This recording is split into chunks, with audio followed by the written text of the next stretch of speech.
Matawag na to nga ang mu okay, sorry. For S a collection of subsets of X, a set function mu where S maps to this interval 0 to positive infinity is said to be a sigma finite. Sigma finite siya provided na si X can be expressed as the union of S of K, k equal to 1 to infinity, where for each k, sa S of K is an element of S, and the measure ni S of K is finite. So that is the definition of the sigma finite para sa function ng mu or measure ng mu. So it satisfies this condition. Okay. Now, balik ta sa proof gay na kani sa Carathéodorehan theorem. It says nga ang atong function, this one, where assume na to siya nga pre-measure, and ang S is a semi-ring na subset of X. Then the Carathéodory measure mu bar induced by mu is extension siya sa mu. And if si mu is a sigma finite, then so ang iyahang mu bar and ang iyahang mu bar is unique. Unique siya nga measure on the sigma algebra of mu star measurable sets that extends mu. Okay. Proof. We infer from theorem 12 and proposition 13 nga si mu bar extends mu. Okay.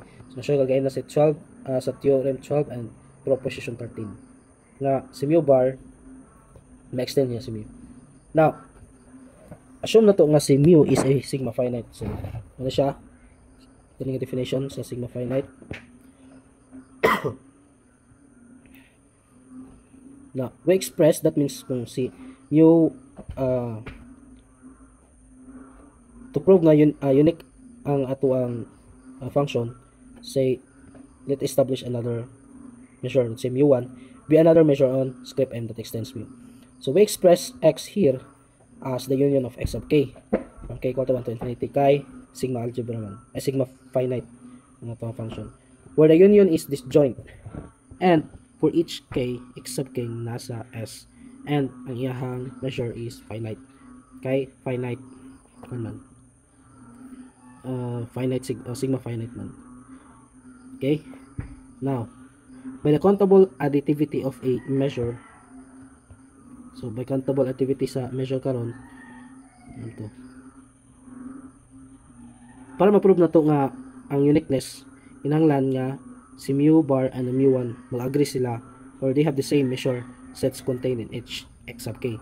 So let E be a measurable siya, with E being in the a sub 0. So na-propose na ng a sub 0 dito, whereas a sub 0 is nasa sa S, and the measure of the a sub 0 is finite.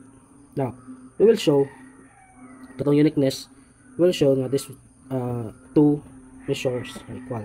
So, i-set na to siya as 12. Now, according to proposition 10, okay, according to proposition 10, which is from the previous reporter, pwede na to siya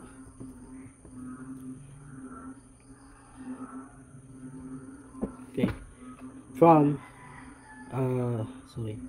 so according to proposition 10, it says that wait, asa naman to, it says that if we have a measure, if we have a function mu from S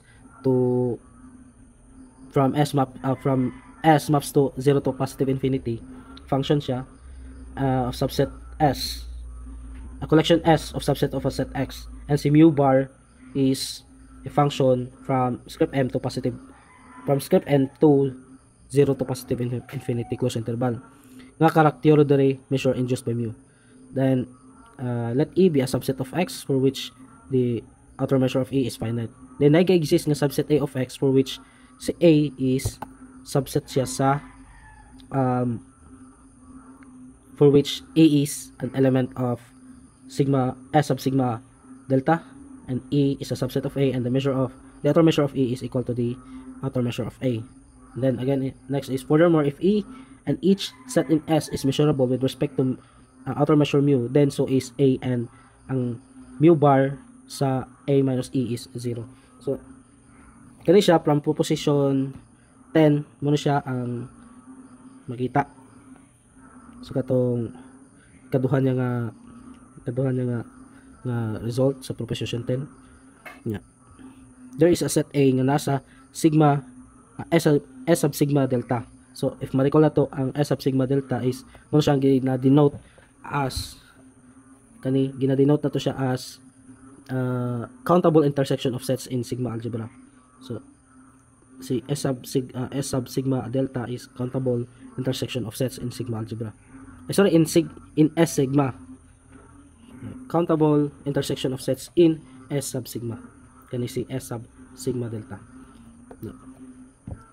Okay, by according to proposition 10 muna siya kani kasi A nga nasa S sub sigma delta, which is A is a countable intersection of sets in sigma delta, sigma S sub sigma, for which nga si A nga subset siya sa A, and the mu bar of A minus E is 0. So we may assume nga kung si A is a subset of 0, E sub 0. However, by the countable monotonicity of the mu1, kung si B is measurable siya and the outer measure of B sub 0, then makaingon po ta nga ang mu1 of B is also 0 kay si mu1 of B is an extension man siya sa ato ang mu star. Outer measure. So kung si B is kung si B is a subset of X, then so si B is in S, then the measure of B is 0. Measurable man. And same po din dire. So therefore, ito nakita gay na si mu bar is maka-equate siya 0. And therefore, kung si mu1 maka-equate siya 0, then we can also do this. A minus E equal to 0. So that means the same. On the other hand, by the countable additivity, so that means kani siya and kani are equal na. Nakita na to. On the other hand, by the countable additivity of mu1 and mu bar, these measures agree on S sub sigma. S sub sigma. S sub sigma delta.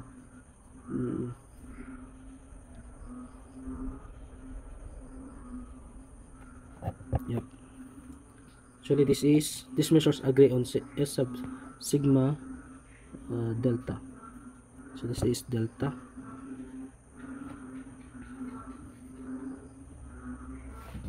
And next, which belong to measures agree. Okay, mu1 and mu bar, these measures agree on S sub sigma. Actually wala na ni dua. Actually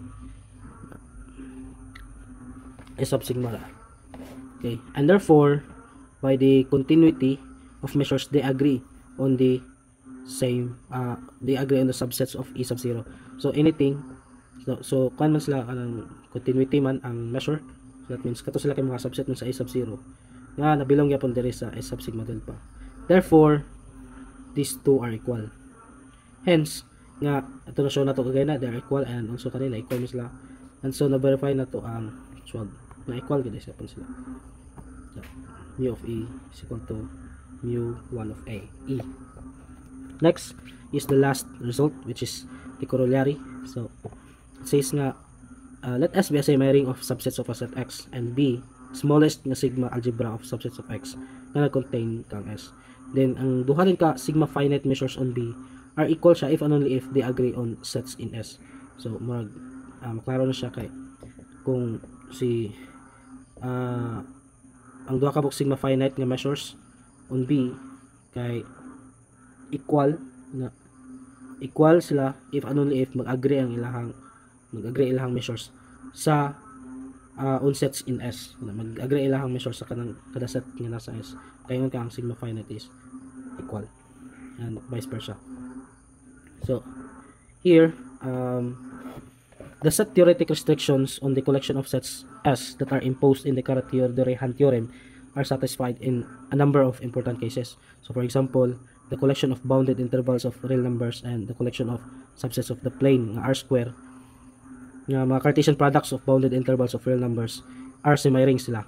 So moreover, the collection of bounded intervals in Rn gyapon is a semi-ring. So this will permit us to construct Lebesgue measure on Rn by use of Carat-Theodore construction. Now, we note that the uniqueness assertion sa Carat-Theodore Hunt theorem may fail if the premeasure is not assumed to be sigma finite. Now, it is useful for the reader to be familiar with some of the vocabulary associated with properties of collections S of subset of a set X. So, a collection S is matawag siya nga ring of sets provided if it is closed with respect to the formation of finite unions and relative complements. And therefore, with respect to the formation of finite intersection, a ring that contains X is gitawag nga algebra, while ang semi-ring na nag-contain gyapon siya kang X is gitawag nga semi-algebra. And that is the last part for this report. And that's all. Thank you for listening.